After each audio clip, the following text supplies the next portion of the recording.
Hello, and welcome to the show, Wellness with Hypnosis. Now, this show is presented to you by the Path Foundation. My name is Ed Martin, Dr. Ed Martin. The show, Wellness with Hypnosis, is a show that's designed and produced by the Path Foundation, and the purpose of the show is to help people understand more about the powers of their own mind and the use of hypnosis to help accomplish some of those things that we can do with our own mind. Now, the mission of the Path Foundation is to help people improve the quality and the length of their lives through the effective use of positive suggestion hypnosis. Now, we have a really interesting show for you today, and this show is about achieving wellness, and our guest is a gentleman named Ernest DeLuca. Now, Ernie is a civil engineer here in Texas, and he's been here for a number of years, and he's had some really interesting experiences. And so we're going to let him share with you, and we're going to talk to him about what he's accomplished and what some of the changes in his life are. Ernest, you want to tell us a little bit about yourself? Well, originally I'm from New England. I came down here about 23 years ago. I now live in Conroe, where I have a civil engineering practice. Right. And that's, like I said, I've been here about 23 years. 23 years. So you're almost a native Texan now. Yeah, just about. Or you are now. Close to it, right. Really. One of the things you told me about, you said that the first time you came to see me was about 5 months ago. Right. And when you called to come in, you said that you had thought and heard that maybe hypnosis and hypnotherapy could help you overcome a fear. And you had a fear or an anxiety that was causing you to have extremely high blood pressure. Mm-hmm. And your fear was what you called white coat syndrome. Right. And you wanted to know if hypnosis could help you overcome that. Right. And so you did, right? And you came, and I remember after about the first 2 sessions, you started noticing that your blood pressure was coming down. Mm-hmm. And that not only was it coming down on a normal basis regularly during the daytime, but you said that it was also coming down when you went to see the doctor. Right. And that was the key. Now, we worked on a lot of different things. And do you remember that first time that you came? Oh, yeah. And I sure do. remember the anxiety that you were having? And you were anxious because, I guess, coming to the doctor or something like that. And you had called on your car phone, and you called 4 different times within probably a couple of miles from the office. Oh, yes. And the last time you called and said there's supposed to be a diamond shamrock there, and I can't see it. And you're only a block away, and it was behind the trees.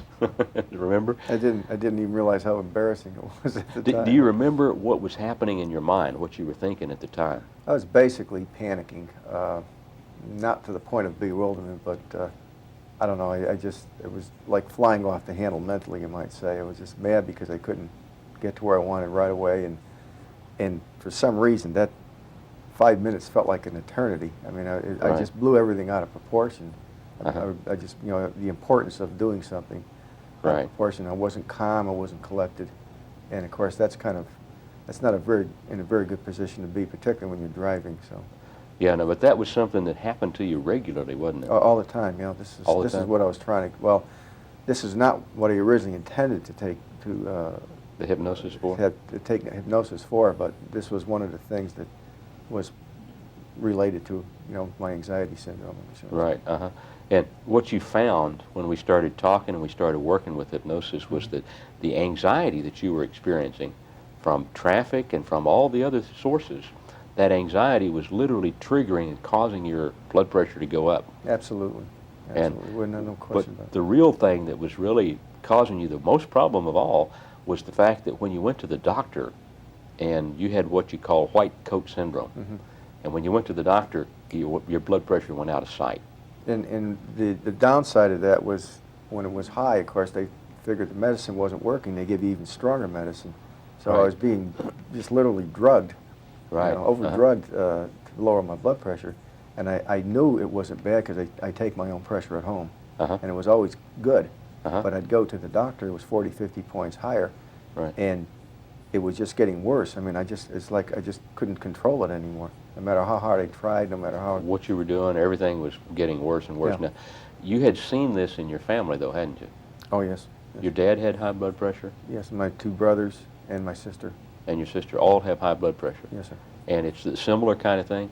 Now, you mentioned that this problem with the traffic and the anxiety that you felt from it, that I asked you if you'd ever encountered that before, and you said, "Oh yeah, your dad Yes. and your brother, and they both had the same attitude and the same way of dealing with traffic and with problems encountered, and so they created the same kind of anxiety." So, would you say that maybe you observed that and learned that as a child? I'm positive of it. You're positive? Okay. Because they were the same way. They would, of course, verbally fly off the handle if they couldn't get to a certain place at a certain time, or they got their directions mixed up, whatever. They would just seem like it was a way of life for us. I don't know. So I just that it would, definitely was a learned response. There's not any question about it. Yeah, that's something that we call white coat syndrome, and we've experienced that a lot. I've worked with a number of people to overcome that and release it. And you started working on that same thing, and we used some techniques to release it and to free you from it. Now, what is your normal blood pressure now? Right now, I'm probably, to start with, I mentioned that I'm probably on the lowest medication I can get for this particular medicine anyway, lowest dosage. And I record daily. I don't think I've, in the past 3 or 4 weeks, I think the average has been something like 110 over 60. It's fairly low. 110 over 60? Yes. Okay. And that's about where mine is, too. I keep mine that low. it gets a little bit higher, for instance, if I do some physical exercise like swimming, whatever, or immediately after that it may be like 130 over 85, something like that, but then it immediately drops right after that, right after I've quiescent for about half an hour or so. How do you feel? I feel great. I feel great. No. I feel a lot of energy. You know, one of the things that I've heard is that when your blood pressure is low, that you lose vitality and energy. Have you done that? Well, it's kind of strange you mention it. The first week or so, it felt like that, but it takes a while for your system to get up to a certain level. And once it's used to living on that particular pressure, then you reap all the benefits of it. I mean, that's the way I look at it anyway. And so I've got back all my vim and vigor and vitality. Another thing, too, remember in the very first session or two when we were working on reducing your stress and letting go of all the tension and things, we gave you a signal, a post-hypnotic signal to relax when you were around water. And not only have you relaxed, you've gotten to the point where you carry water with you, you have a drink all the time, of water. That's another thing that you gave me a signal to drink a lot of water. It wasn't really drink. It was just to be calm when you're around water. And so that signal we've used with a number of people, and we found that it's very effective because water's everywhere. That's true. And anytime I pass a body of water, I can feel that. I pass over a pond or something like that. For some reason, and I'll catch myself thinking that. And it's, you know, this is relaxing, and then I catch myself thinking why it is relaxing, and it's because of the signal you gave me. Now, but you said that your family has a history of it too. Your brother, your dad, your other brother, your sister has high blood pressure. They still have it, or yes, and it's harming their health. There's no question about it. I mean, they're not the type of people that seek self-help or, you know, any kind of prophylaxis. They don't believe in it. They would just, you know, and you have to have a positive mental attitude in order to be able to deal with something like that. Right. And they just accept it. Accept it as, you know, they're going to have it, and they're going to live with it or something like that. And the more medicine, the better. And I'm not like that. I just don't, you know, I try to limit the amount of chemicals I take into my body. Let me put it that way. Right. Well, you have done that, haven't you? Well, to some degree, about as far as I can go with it, yeah, I guess. Yeah, you've changed it very dramatically, haven't you? What does your doctor say? What does he think? Well, I haven't really discussed the hypnotherapy with him yet, but he is pleased. You know, of course, he thinks it's the medicine that's working. Medicine's working, yeah. Even though it's down to 1/8 of what it was, or something like that. Yeah. So he's pleased with it, and as a result, he just told me to stay on that and see him next year. You know, so. Next year, once a year. Excellent, excellent. Well, that's really great. You know, what you've done is you've changed a lot of things in your life, and you've also increased the exercise, the swimming, and like you say, you do it every day, and it's something that's very important to you.